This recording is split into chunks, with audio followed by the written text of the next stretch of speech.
Great. So next we're going to hear from Conrad. And Conrad is up in Newburyport, Massachusetts, and has been involved in the Seacoast Community Empowerment Circle as well as Transition Newburyport. So Conrad, it's all you. Thank you, Sarah. I will try to be as quick as possible so we can allow some time for questions.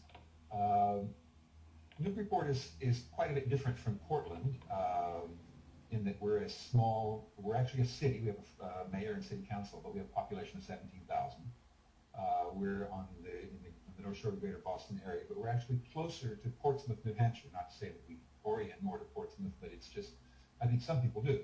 We're at the end of a commuter rail line. We're at the mouth of the Merrimack River, and this city is a local regional hub for the surrounding 5 or 6 towns. So that makes it ideally suited to be a site of a sort of a regional transition initiative.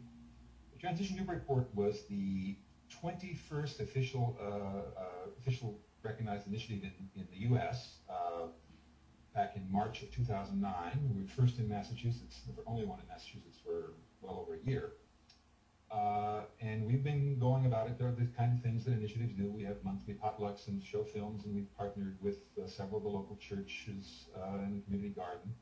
And one of the things that's interesting is that we have sort of, by default, sort of taken on a leadership role for local environmental action, which is unlike a lot of other initiatives.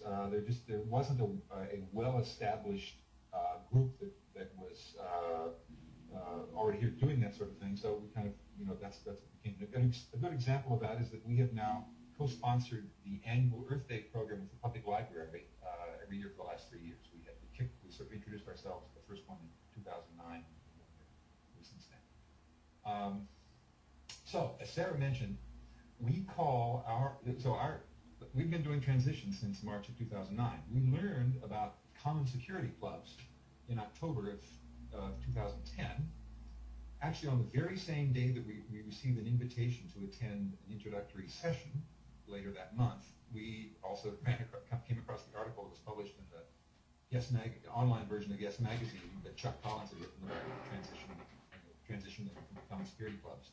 So it seemed like a great match. We signed up. We went to that first meeting. Unfortunately, there weren't enough people there to really make it a good experience, we felt. And what eventually came about is that we invited Chuck to come to Newburyport, and he accepted. He came in January of 2011 to introduce this model to the whole community.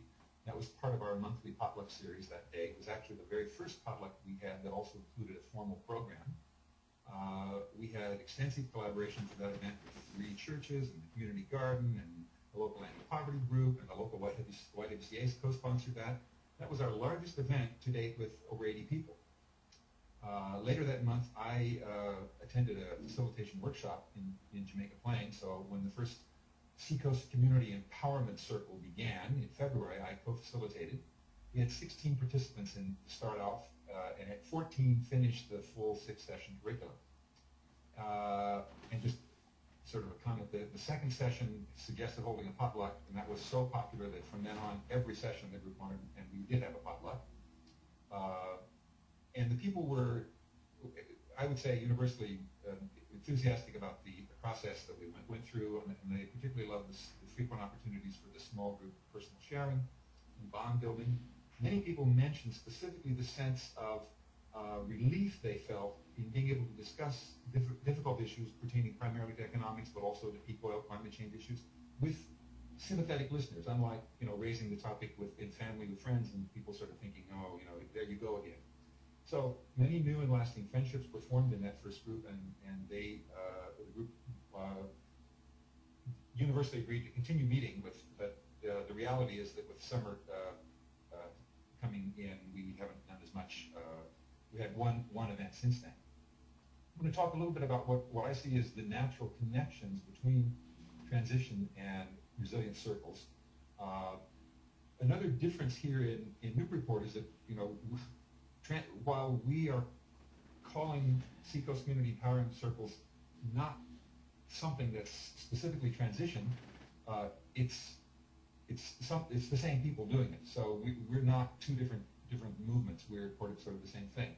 And I think the natural complementarity is that transition seeks to be inclusive and to engage an ever-growing part of the community in building up. And the resilience circles, by contrast, are designed to be a small group model, 15 to 20 people. The content is very similar, focusing on primarily economic issues, but still a lot of discussion of peak oil and climate change. And I would say that the emphasis on economics quite possibly attracts some people for whom the more abstract issues of climate change and peak oil are not going to grab them. But everyone is experiencing this floundering of our economy.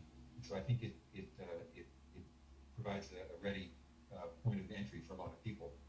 I particularly like the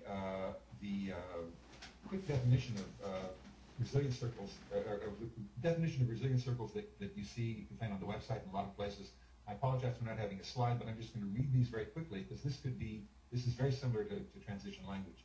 It says, this is a group of people that come together to increase personal security by courageously facing economic and ecological challenges, learning together about root causes, by building relationships that strengthen our security and undertaking concrete steps for mutual aid and shared action. There, I guess Sarah's putting that up right now.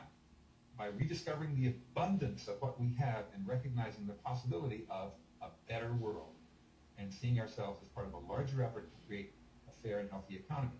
I would say that almost by definition, a resilience circle, a small group of people, is never going to accomplish some of those bigger goals. But what we see as the natural complementarity is that once people have gone through the resilience circle, or what we call the empowerment circle experience, they, even if they want to continue the group, if they want to get involved in more action, the natural place for them to go is to the Transition Newburyport, the larger initiative, and that's what we're experiencing. Now, currently, we've had just the one circle, which met the 6 sessions that we went through, which that curriculum has now been expanded to 7 sessions. But we did those 6 sessions over an 8-week period, and it's important to do them as close to once a week as you can.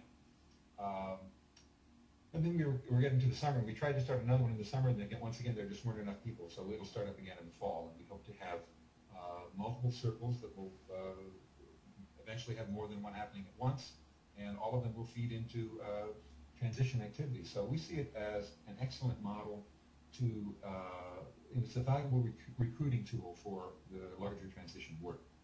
So I think I'll stop there so that there's more time for questions. Thanks, Conrad, and thanks again to all 4 of you. I think this has been really interesting. I know I've learned a lot.